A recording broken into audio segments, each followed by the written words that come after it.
Sa hapon pong ito, ating pong bigyan ng oras at panahon yung pag-aaral, pakikinig ng kanyang salita. So bago po tayo dumako po roon, tayo muna ay manalangin. O Ama naming Diyos na makapangyarihan sa lahat, kami po ay nagpupuri at nagpapasalamat na kanina pa lang na umaga, ang salita mo na po, Panginoon, ang prioridad sa aming pong pananambahan, na maging sa hapon pong ito ay patuloy na ang salita mo, O Diyos, ang prioridad po namin. Kaya't kami, O Diyos, ay patuloy na nagpupurit, nagpapasalamat na ang salita mo ay kapag amin pong napag-aaralan ay kayo po ang nangungusap sa amin. Kaya salamat, pangunahan po kami at patnubayan. Ito po ang aming dalangin sa pangalan ng Panginoon Hesus. Amen. Marami na naman po ang nadagdag na mga bagong halal na mga mamumuno sa ating bansa. At gayon din doon po sa mga idinadagdag ng ating pong Pangulo na mga kabinete na kanyang inilalagay sa mga kani-kanilang tungkulin. So, yan po ang isang bagay na atin ding pag-uusapan, na Diyos po ang nagdaragdag ng tao sa iglesia ng Panginoon. May tatlong pag-aaralan po tayo na puntos kung inyo pong matatandaan. Una po, yung katangian na taglay ng mga taong idinaragdag ng iglesia sa iglesia ng Panginoon, yung katangian na taglay. Ikalawa, sinasamahan ng banal na Espiritu Santo ang mga taong idinaragdag sa iglesia ng Panginoon. Ikatlo, ang mga taong nadaragdag sa iglesia ng Panginoon, sila'y patutuo o nagpapatutuo o halimbawa sila ng maayos na pagsamba. Unang katangian at taglay ng mga taong idinaragdag sa iglesia ng Panginoon, sabi diyan sa talatang 42. Kung inyo pong mapapansin sa binasa kanina, ang kinuha po natin na pamagat ng ating pong pag-aaralan ay yung pong talatang 47. Anong sabi doon sa bandang huli ng chapter 2 ng Aklat ng Gawa sa 47? Sabi niya, na nagpupuri sa Diyos at nagtatamo ng lugod sa lahat ng tao at idinaragdag sa kanila ng Panginoon araw-araw ang mga naliligtas. So maliwanag po na Diyos ang nagdaragdag ng tao sa iglesia. Dito po sa ating binasa, ito po ay pangangaral ni Pedro, na kung saan ipinalaganap niya yung Ebanghelyo. At yun nga po, marami po ang naabot ng Ebanghelyo. Kaya't ito po ay isang bahagi ito na ayon kay Lucas, inilalarawan niya ang unang iglesyang Kristiyano. So talatang 42, sabi rito, nananatili sila sa turo ng mga apostol. Nananatili o naglalaan sila ng panahon. Saan sila nananatili? 4 na bagay. Una, nananatili o naglalaan sila ng panahon sa pag-aaral ng mga turo ng mga apostol. Pag sinabing apostol, ito po ang tawag sa 12 alagad ni Hesukristo. Hindi pa nasusulat noon ang bagong tipan. Mayroon lang lumang tipan ang mga mananampalataya. Kaya kailangan nilang magbigay ng panahon sa pakikinig ng mga pagtuturo ng mga apostol.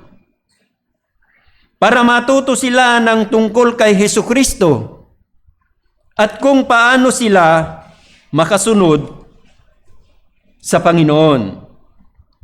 Ang mga itinurong ito ay isinulat at ito ang bumuo ng bagong tipan. Sana ganito rin tayo kung paanong nagbibigay ng panahon ang mga unang Kristiyano sa pag-aaral ng kanyang turo ng mga apostol ay ganun din tayo sa pag-aaral natin ng Bible o Biblia na sa ngayon ay buo na po ang Biblia. Di na po kailangan na dagdagan o bawasan. Ikalawa, kung saan sila nananatili o naglaan ng panahon, talatang 42 pa rin, sabi rito, at sa pagsasama. Pangalawang bagay na pinag-ukulan nila ng panahon ay ang kanilang pagsasama-sama bilang magkakapatid. Nanatili sila sa pagsasama-sama. Mayroon silang pagkakaisa, unity. Ang pagsasama-sama ay hindi ito sama-sama para mag-rally o para bumuo ng kudita o para bumuo ng dibisyon o para mag-alsa, kundi pagsasama-sama na nakasalig sa tamang katuruan o doktrina na mula sa salita ng Diyos. Sa aklat ng Juan, Kabanata 1, talatang 3, sabi diyan, ipinahayag namin sa inyo yung aming nakita at narinig upang kayo rin naman ay magkaroon ng pakikisama sa amin. At tunay na ang ating pakikisama saan daw ay sa Ama at sa Kanyang Anak na si Hesukristo. Dito tayo sama-sama. Hindi yung sama-sama para lang bumuo ng pag-alsa. So ang pakikisama, kalakip ang pag-ibig sa ating kapwa mananampalataya. Nagtutulungan. Sa aklat po ng unang Juan, Kabanata 3, talatang 15 hanggang 19, sabi rito, sa 15, talatang 15, ang sino mang napupuot sa kanyang kapatid ay isang mamamatay tao. At nalalaman ninyong ang buhay na walang hanggan ay hindi nananatili sa sino mang mamamatay tao. Dito natin nakikilala ang pag-ibig sapagkat ibinigay niya ang kanyang buhay alang-alang sa atin at nararapat nating ibigay ang ating mga buhay alang-alang sa mga kapatid. Subalit, ang sino mang may mga pag-aari sa sanlibutang ito at nakikita ang kanyang kapatid na nangangailangan at pinagsarhan niya ito ng kanyang damdamin, paanong nananatili ang pag-ibig ng Diyos sa kanya? Mga munting anak, huwag tayong umibig sa salita, ni sa dila kundi sa gawa at sa katotohanan. Dito natin makikilala na tayo'y mula sa katotohanan at magkakaroon ng kapanatagan ang ating mga puso sa harapan niya. So dito makikita natin, no, na patuloy na ang pakikisama ay kalakip po ang pag-ibig. Bahagi sa pakikisama ang pagpapakita ng kabaitan, kagandahang loob, at pagpapakita ng handang magpatawad. Kapag ginawan tayo, handang magpatawad kapag ginawan tayo ng hindi mabuti. Efeso 4:32, sabi rito, at maging mabait kayo sa isa't isa, mga mahabagin, nagpapatawad sa isa't isa, gaya ng pagpapatawad sa inyo ng Diyos kay Kristo. So alam natin, hindi man tayo karapat-dapat na patawarin, pero tayo po ay pinatawad ng Diyos. Kung tayo ay pinatawad ng Diyos, abay, sino tayo na hindi magpatawad? Pero sa isang panig, hindi tayo maaring magkaroon ng tunay na pakikisama sa mga tumatanggi sa mga mahalagang katuruan o doktrina ng pananampalataya kay Kristo. Nagpapasalamat si Apostol Pablo sa Kristiyanong pagsasama sa Pilipos 1, talatang 3-5. Sabi rito, ako'y nagpapasalamat sa aking Diyos tuwing kayo'y aking naaalala. So mayroon siyang pinatutungkulan na laging nananalangin, may kagalakan sa bawat panalangin ko para sa inyong lahat. Dahil sa inyong pakikibahagi sa pagpapalaganap ng Ebanghelyo mula ng unang araw hanggang ngayon. So makita natin yung pagpapasalamat ni Apostol Pablo sa pakikisama sa kanya, no? So diyan po, church, mga kapatid, kung ang isang tao ay walang pagnanais sa pakikisamang Kristiyano, malaking question po yan at malaking tanong. Dalawa lang po yan. Una, marahil ay nanlamig ang kanyang pananampalataya. Ikalawa, baka hindi talaga sila tunay na ligtas at wala silang interes sa pakikisama bilang Kristiyano. Ikatlo, kung saan sila nananatili at naglaan ng panahon, talatang 42 pa rin, sabi rito, at sa pagsasama. Saan daw sila sama-sama? Sa pagpira-piraso ng tinapay. Ito ay tumutukoy sa banal na hapunan, communion. Ito ay isang taimtim na okasyon kapag inaalala natin ang pag-ibig ng Panginoong Hesus sa atin at ang kanyang dakilang handog para sa mga kasalanan natin. Iniutos ng Panginoong Hesus, gawin ninyo ito sa pag-aalala sa akin. Lucas, Kabanata 22, talatang 11, sinabi, at siya'y dumampot ng tinapay at nang siya'y makapagpasalamat at kanyang pinagputol-putol at ibinigay sa kanila, na sinasabi, ito'y aking katawan na ibinibigay dahil sa inyo. Gawin ninyo ito sa pag-aalala sa akin. Sinabi rin yan sa unang Korinto 11, talatang 24, sabi sa bandang huli, gawin ninyo ito sa pag-aalala sa akin. Talatang 25, inulit-uli, gawin ninyo ito tuwing kayo'y iinom nito sa pag-aalala sa akin. Ito ay isang pag-aalalang pananambahan sa kanyang kamatayan na minsan para sa lahat ng sakripisyo.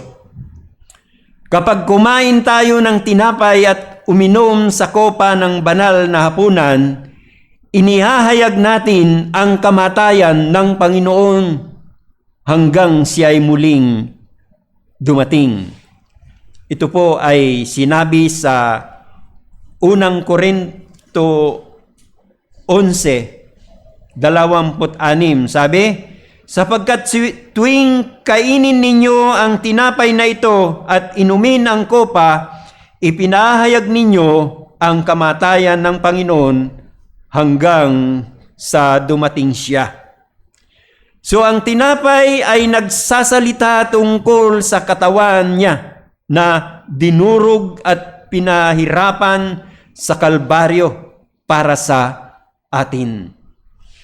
Sinabi ng Panginoong Hesus tungkol sa kopa na iniinuman natin sa banal na hapunan, ito ang aking dugo ng bagong tipan na ibinuhos para sa marami, para sa ikapagpapatawad ng mga kasalanan. Mateo 26, talatang 28, sapagkat ito ang aking dugo ng tipan na nabuhos dahil sa marami sa ikapagpapatawad ng mga kasalanan.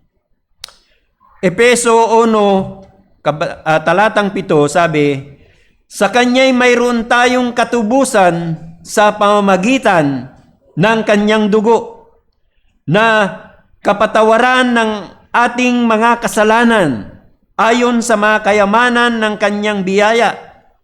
Nais niya na alalahanin natin na binayaran ang malaking halaga upang iligtas tayo at ito ay dapat na makapagdagdag sa ating pag-ibig sa Kanya at upang kapuutan ng buong puso ang kasalanan. Ikaapat, kung saan sila nanatili at naglaan ng panahon, sabi, 42, sabi rito, magkakasama silang nananalangin o nananalangin silang sama-sama. Maraming nagsasabing sila'y mga Kristiyano. Madaling sabihin na tayo ay Kristiyano. Pero parang wala nang gana ang marami sa pananalangin sama-sama. May tatlong tanong. Unang tanong, Biblia pa rin ba ang pamantayan sa pananalangin sama-sama? Ikalawang tanong, kabilang ba tayo sa idinagdag sa iglesia ng Panginoon? Ikatlong tanong, naniniwala pa ba ang marami na sumasagot ang Diyos sa sama-samang nananalangin? Ito po ang isang halimbawa sa aklat po ng Gawa, Kabanata 4, talatang 23 hanggang 24. Pagkatapos na sila'y mapalaya, yung mga alagad, pumunta sila sa kanilang mga kasamahan. Mayroon silang kasamahan na pinuntahan. At iniulat ang lahat ng sinabi sa kanila ng mga punong pari at ng matatanda. Kasi binabawalan sila na mangaral tungkol kay Jesus. Talatang 24, nang ito'y kanilang marinig, sama-sama silang nagtaas ng kanilang tinig sa Diyos at nagsabi, O Panginoon, na gumawa ng langit, ng lupa at ng dagat at ng lahat ng naroroon. Nanalangin sila sama-sama. Tumugon ba ang Panginoon? Talatang 31, Pagkatapos nilang manalangin, nayanig ang dakong pinagtitipunan nila at silang lahat ay napuspos o napuno ng Espiritu Santo at kanilang ipinahayag na may katapangan ang salita ng Diyos. Tumutugon ang Diyos sa pananalangin sama-sama. Ang Diyos noon, ngayon, magpakailanman ay hindi nagbabago. Ikalawang puntos na pag-aaralan, sinasamahan ng banal na Espiritu Santo ang mga taong idinaragdag sa iglesia ng Panginoon. Talatang 43, sabi rito, dumating ang takot sa bawat tao at maraming kababalaghan at tanda ang nangyari sa pamamagitan ng mga apostol. Hindi tumigil ang Espiritu Santo sa kanyang pagsama sa paggawa sa pamamagitan ng mga apostol. Talatang 43 hanggang 46, patuloy silang gumagawa ng maraming tanda o himala. Pansinin, ang mga sinasamahan ng banal na Espiritu Santo, nakikita ang bunga. Sabi rito sa talatang 44 hanggang 45, sabi rito, at ang lahat ng mga mananampalataya ay magkakasama at ang kanilang ari-arian ay para sa lahat. Ipinagbibili nila ang kanilang mga ari-arian at mga kayamanan at ipinamahagi sa lahat ayon sa pangangailangan ng bawat isa. Pag-ibig nila sa isa't isa. Pag-ibig, isa sa bunga ng Espiritu Santo. Kahit ang kanilang ari-arian ay para sa lahat. Sabi rito, ipinamamahagi. Kagandahang loob nila sa isa't isa. Kasama sa bunga ng Espiritu Santo ang kagandahang loob. Ayon sa pangangailangan ng bawat isa. So ibig sabihin, may kapayapaan sila na hindi sila mawawalan dahil sila ay nagtutulungan. May kapayapaan sila. At isa rin yan sa bunga ng banal na Espiritu Santo, ang kapayapaan. Talatang 46, at araw-araw, katapatan nila sa isa't isa. Sabi, at nagsalo-salo na may galak at tapat na puso. Di ba? May kagalakan sila sa isa't isa. Bunga ng Espiritu Santo ang kagalakan, katapatan. At yan po ang sinabi sa Galacia, Kabanata 5, talatang 22 hanggang 23. Subalit ang bunga ng Espiritu ay pag-ibig, kagalakan, kapayapaan, pagtiyatiyaga, kagandahang loob, kabutihan, katapatan, kaamuan at pagpipigil sa sarili. Laban sa mga ito ay walang kautusan. Makikita po natin yung pagsama ng banal na Espiritu Santo sa mga taong idinaragdag niya sa iglesia. Pagsama ng banal na Espiritu Santo. Kaya nagagawa nila ang mga nabanggit dahil ito ay kilos o gawa ng Espiritu Santo sa kanila. Tayo ba ay dumarating po na ang bunga ng banal na Espiritu Santo ay nagagawa natin? Yan po ang marka na kumikilos ang banal na Espiritu Santo sa mga idinaragdag niya sa iglesia. Ikatlong puntos, maigsi lang. Ang mga taong nadaragdag sa iglesia ng Panginoon, patotoo sila o mabuting halimbawa sila ng maayos na pagsamba. Talatang 47, sabi rito, nagpupuri sila sa Diyos at kinalulugdan sila ng lahat ng tao. Sa ibang pagkakasabi, na nagpupuri sa Diyos at nagtatamo ng lugod sa lahat ng tao. Pansinin, nagpupuri sila sa Diyos. Sinasamba ang Diyos. Buhay na nila ang pagsamba sa Diyos. Ang tunay na idinadagdag sa iglesia ng Panginoon ay nagpupuri, sumasamba, nagpapasalamat sa Diyos. Pansinin, talatang 47, sabi, at kinalulugdan sila ng lahat ng tao. Salitang kinalulugdan, kaya sila patotoo o halimbawa na mga mananampalataya na sumasamba sa Diyos. Dahil yung nakakakita sa kanila ay kinagigiliwan sila, no? Kinalulugdan sila. Ansa parang, ayan ba yung mga born again Christian?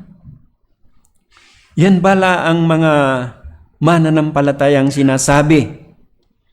So, nakita nila marahil may pagkakaisa sila, no?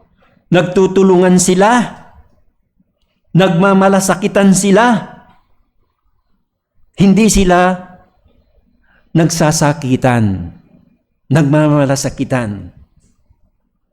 Kaya makikita po natin, no, yung patuloy na patotoo ng mga idinaragdag sa iglesia. Church, mga kapatid, kung tunay na tayo'y idinagdag na sa iglesia ng Panginoon, makita ang mabuting patotoo o halimbawa sa buhay natin. Bilang sumasamba sa Diyos, sa pananalita, pagkilos, paggawa, maging mabuting patotoo tayo sa mga nakapaligid sa atin. Maging asin at ilaw tayo. Maging sa pananalita, sabi nga sa Colossus chapter 4, talatang 6, may lasang yung pananalita. Magagamit sa mga pakikitungo yung ating pong buhay patotoo. Dumaan po yung dalawang pagtuturo sa mga bata, Vacation Bible School. Ibang-ibang klase ang ugali ng mga bata na sa akin lang, obserbasyon ay lumabas. Mayroon pong mahiyain, mayroon namang sobrang malikot, no? Iba-iba. Pero, yun nga po, isa pong kagandahan na tayo po ay mayroon pong patotoo na mabuti sa kanila. Matthew chapter 5 verse 16, paliwanagin ninyo ng gayon ang inyong ilaw sa harapan ng mga tao upang makita nila ang inyong mabubuting gawa at luwalhatiin nila ang inyong Ama na nasa langit. Tayo ba'y idinagdag na sa kanyang iglesia? Suriin natin ang ating sarili sa harapan ng Diyos. Sa Diyos ang papuri tayo po'y manalangin. Panginoon, salamat o Diyos at nakita po namin ang kalagayan po ng mga taong idinadagdag po nyo sa iglesia. Nakita po yung kanilang katangian na taglay, mga marka ng idinaragdag po ninyo sa iglesia na pamumuhay. At salamat Panginoon na patuloy po ninyong pinangungunahan sa tulong ng banal na Espiritu Santo. Kaya kami ay nakakapamuhay, nakapagpapatuloy, at nakikita po yung patutuo na maabuti na halimbawa dahil sa tulong ng banal na Espiritu Santo. Salamat o Diyos at patuloy po o Diyos na kami samahan, pangunahan sa lahat pa po Panginoon ng ipapagawa po ninyo bilang kami ay inilagay po ninyo sa ganitong paglilingkod sa inyong kaharian. Patuloy o Diyos na kami samahan, patuloy po o Diyos na kami ay pangunahan at patnubayan. Muli o Diyos, ito po ang aming samo at dalangin sa pangalan ng Panginoon Hesus. Amen.